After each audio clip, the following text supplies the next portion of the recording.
I want to address some of the issues that have been brought up on the floor. We heard that people are using nefarious ways of collecting signatures.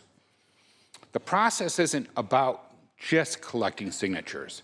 The process uses the signatures to qualify for the ballot.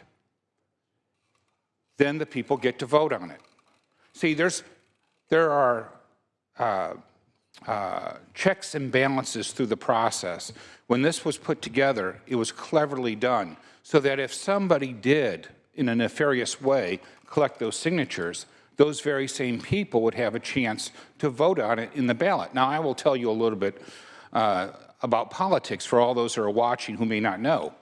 If your opponent could find one person who was tricked, he would use, or she would use, their campaign money, of which, when you're in a recall, there is no cap on how much you can collect from any single donor.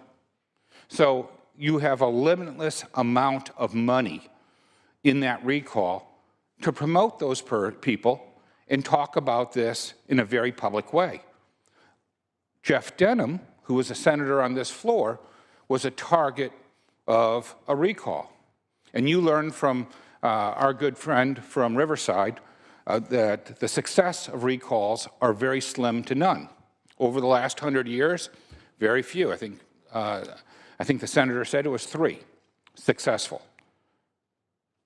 In that particular recall, more money came from out of state than from any single donor in state, and yet Senator Denham is now Congressman Denham because he was given the path to explain to the voters with the money that he raised his case, and he made his case strongly, and people understood that forces outside his district were the impetus to that recall.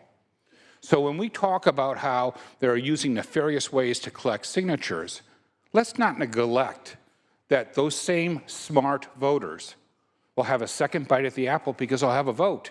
And during that voting process, there will be mailers and communications from both sides stating their cases.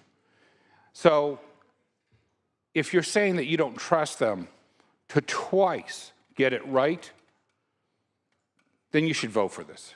But I trust the voters. I may not always agree with them, and fortunately, so far, they all have agreed in my district with me.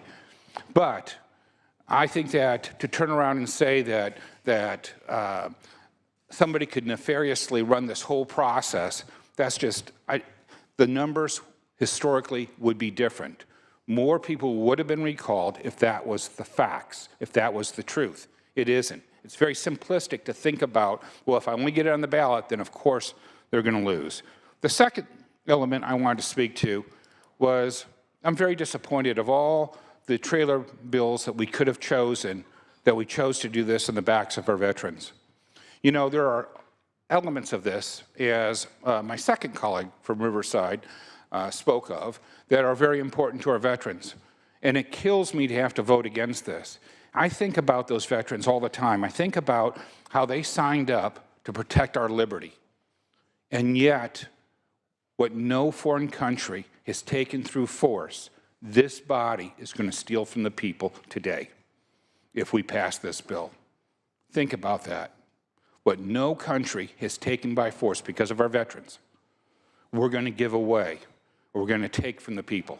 Shifting the power from the people to the Senate or to the legislature, insulating legislators from being recalled, that doesn't empower people. It strips them of the voice that they have. When you think about what's happened over the last few years, whether you agree with these arguments or not, but we had SB 277, and I believe one of our members was the target of a recall, an unsuccessful recall with that. But those people had a right to have their voices heard, and yet today, if this passes, they wouldn't have a chance in the world to pass that. The second is we have other groups out there too, grassroots groups that work organically. The only way a recall works is if it's organic. It cannot be initiated from out of your district and be successful. When you think about the ones that have been successful, at least the ones that we know of, Doris Allen and some others, those were successful because they were organic to their districts. So Members, I'd like for you to think long and hard about this. You know, no senator is above the law, and we all should be working in the confines of empowering people. I urge a no vote.